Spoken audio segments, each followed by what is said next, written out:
네, 안녕하세요, 여러분. 미국 주식 읽어주는 여자 주식 누나입니다. 5월 12일 수요일 아침, 우리가 잠든 사이 밤새 미국 증시에선 어떤 일이 있었는지 체크해 드리도록 하겠습니다.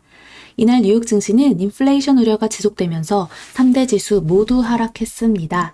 다우 지수 마이너스 1.36%, S&P 500 지수 마이너스 0.87%, 그리고 기술주 중심의 나스닥 지수는 낙폭 대부분을 만회하면서 마이너스 0.09% 하락했습니다. 장 초반에 2% 넘는 급락세를 보이기도 했었는데요. 너무 다행이죠? 특히 다우지수 같은 경우는 계속해서 좋은 흐름 이어오다가 지난 2월 26일 이후 최고의 낙폭을 기록했다라고 볼 수 있어요. 그래도 아직 이 추세는 살아있다라는 거. 증시 하락 원인을 총 세 가지로 꼽아보자면 인플레이션 상승 우려, 경제 성장 둔화 우려, 그리고 투자 심리 악화라고 볼 수가 있습니다. 우선 글로벌 경제 지표 개선 등에 따른 인플레이션 우려가 지속되면서 증시에 부담으로 작용이 되었습니다. 최근 미국, 유럽, 중국 등 글로벌 경제 지표가 개선된 모습을 보이고 있는 가운데 12일 오늘 저녁에 발표될 미국 소비자 물가지수 CPI를 앞두고 인플레이션 공포가 재부상할 것이란 우려가 커지는 모습이었습니다. 다우존스에 따르면 미 4월 소비자 물가지수가 전년 동월 대비 3.6% 상승하고 근원 CPI는 전년 동월 대비 2.3% 상승해 전월 수치를 모두 웃돌 것으로 전망되고 있습니다. 그리고 이날 발표된 미국 경제 지표도 양호한 모습이었습니다. 미 노동부가 발표한 3월 구인 및 이직 보고서에 따르면 채용 공고는 812만 3천 명으로 전월에 752만 6천 명보다 증가해 사상 처음으로 800만 명을 넘어섰습니다.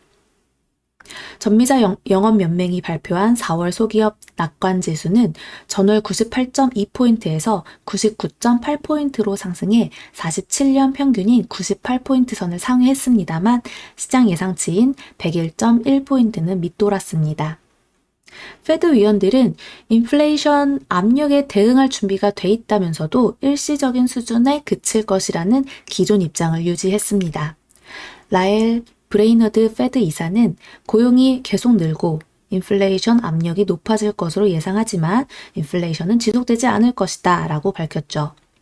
로레타 메스터 클리브랜드 연방준비은행 총재와 라파엘 보스틱 애틀랜타 연방준비은행 총재는 경제가 탄탄한 회복 경로를 걷고 있지만 페드의 양대 목표 도달과 관련해 아직 거기에 도달하지 못했다. 아직 갈 길이 멀다 라고 밝혔고 패트릭 하커 필라델피아 연방준비은행 총재도 아직은 통화정책 지원을 철회할 이유가 없다 라며 장기적인 관점에서 연준은 목표에 미달했던 오랜 기간을 만회하기 위해 2% 목표가 넘는 인플레이션을 원한다 라고 언급했죠. 그렇기 때문에 시장에서 우리가 미리 겁먹을 필요는 아직은 없다고 봅니다. 인플레이션에 대한 우려가 확 다가오지 않을 수도 있을 거라고 봅니다. 방향성은 경기 회복에 초점을 맞추면서 가지 않을까 합니다. 그러니 단기 조정일 수 있으니 시장 참여자분들 너무 크게 걱정만 하지 마시고 시장 흐름 꼼꼼히 잘 지켜보도록 해요. 이날 국제유가는 미 송유관 중단 사태 주시 속에서 소폭 상승 마감했는데요. WTI 6월 인도분 가격은 전거래일보다 0.36달러 플러스 0.55% 상승한 65.28달러에 거래 마감되었습니다. 어제도 우리나라장에서 S-오일이랑 GS 흐름 좋았던 거 다들 아시죠? 또 종목별로 한번 체크해 볼까요? 나스닥 중심의 이 기술주들 다행히 장 초반에 급락세를 보였던 이런 애플, 마이크로소프트, 아마존, 페이스북, 넷플릭스, 알파벳 A, 테슬라 등 이런 주요 기술주들이 낙폭을 대부분 만회하거나 반등에 성공하면서 장을 마감했습니다. 종목별로 보면 가장 눈에 띄는 건 역시 실적이 좋게 나왔던 로블록스 21% 이상 상승하면서 마감이 되었습니다. 그리고 나서 좀 나머지들은 좀 조정을 받는 그런 모습이었는데요. 은행주들도 빠지는 모습이었죠. 은행주뿐만 아니라 요즘에 흐름이 좋았던 음식료 소비재 모두 조정을 받았습니다. 그 중에 그래도 흐름이 살아있던 건 이쪽 에너지 섹터였는데요. 게다가 철강 쪽이 또 우리나라도 계속해서 진짜 끝없이 가고 있죠. 단기적인 시세뿐만 아니라 지금 정말 오랫동안 꾸준히 성장해 이렇게 계속해서 가격이 오름에 따라서 쭉 끌고 왔는데요. 지금 또 뭐 들어가도 되나요? 이런 질문을 많이들 하세요. 근데 항상 오히려 그 매수 자리만 괜찮다면 전 충분히 철강주 아직 괜찮다라고 봅니다. 물론 지금 막 또 불나방처럼 뛰어드는 그런 자리는 조심해야 된다라고 보고 있으니까요. 보유자분들의 영역이다 생각하시면서 자리가 나올 때 지켜보시면 어떨까 해요. 또 노바백스 같은 경우는요. 어제 무려 마이너스 13.91%나 빠졌는데 미국과 유럽 당국의 코로나19 백신 긴급 승인 신청을 3분기로 늦추겠다라고 밝히면서 급락을 했습니다. 또 쿠팡도 연일 하락세를 이어가면서 상장 이후 최저치를 좀 기록하고 있네요.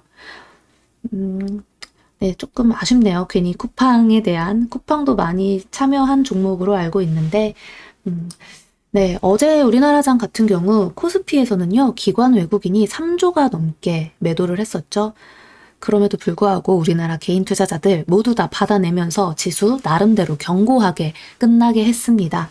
흐름 좋게 살아있는 종목도 아직 많이 있기 때문에 아직은 우리가 겁먹고 시장을 떠날 때는 아니라고 생각합니다.